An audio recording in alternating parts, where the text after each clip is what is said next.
setiap hujung untuk kita lilitkan dawai grounding tu, kita jangan ketuk sampai dalam sangat lah. Nanti susah kita nak pasang kabel tu. Untuk penyambungan kabel hitam ni pula, aku looping dia antara besi ke besi.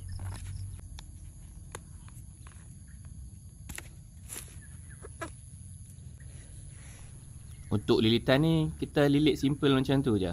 Tak payah nak buat teruk-teruk.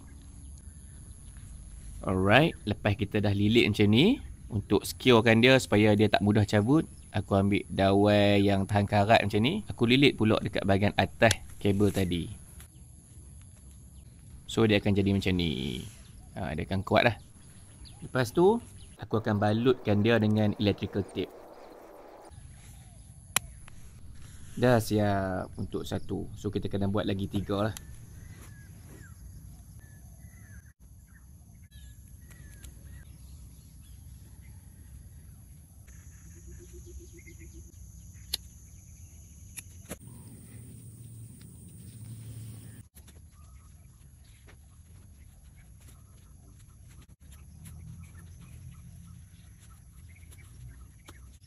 Alright, siap untuk besi yang kedua. Aku guna cutter ni guys. Ada cutter ni mudah gila untuk belah kabel. Link ada dekat atas. Untuk kabel hitam tadi, kita sambung je dengan kabel yang panjang ni. Kemudian aku akan tarik sampailah ke aku punya energizer. Untuk kabel pagar ni pula, pada setiap tiang tu, aku akan lilit 2 kali. Masa aku pasang tadi, aku tak sempat nak record. Untuk pasang benda ni mudah je. Pada setiap tiang tu, hampa lilit je 2 kali. Ikutlah berapa lapis yang hampa nak buat. Kalau macam aku akan buat 3 lapis lah. So hari ni aku siapkan dulu 2 lapis. So esok aku akan sambung untuk lapis yang last kali lah. Lapis yang pertama yang bawah sekali tu selalunya untuk babi lah. Yang 2 bahagian atas tu selalunya untuk lembu.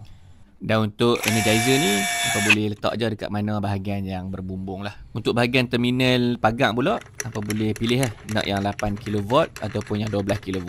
Kalau macam aku try dulu 8 kV. Kalau macam tak kuat juga, aku akan pasang pula dekat 12 lah. Lepas tu yang untuk kabel ground tadi, sambung je dekat terminal hitam ni.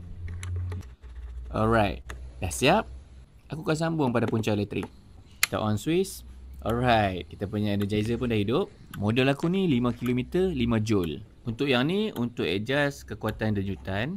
Yang bahagian atas ni untuk adjust threshold kita punya alarm lah. Untuk alarm berbunyi, kena sambung speaker dekat lubang ni. Untuk test pagar ni sebenarnya dia ada tester dia. Tapi aku guna jari je. Rasa dia macam kena denyutan elektrik yang sekejap je. So dia akan rasa terkejut macam tu lah.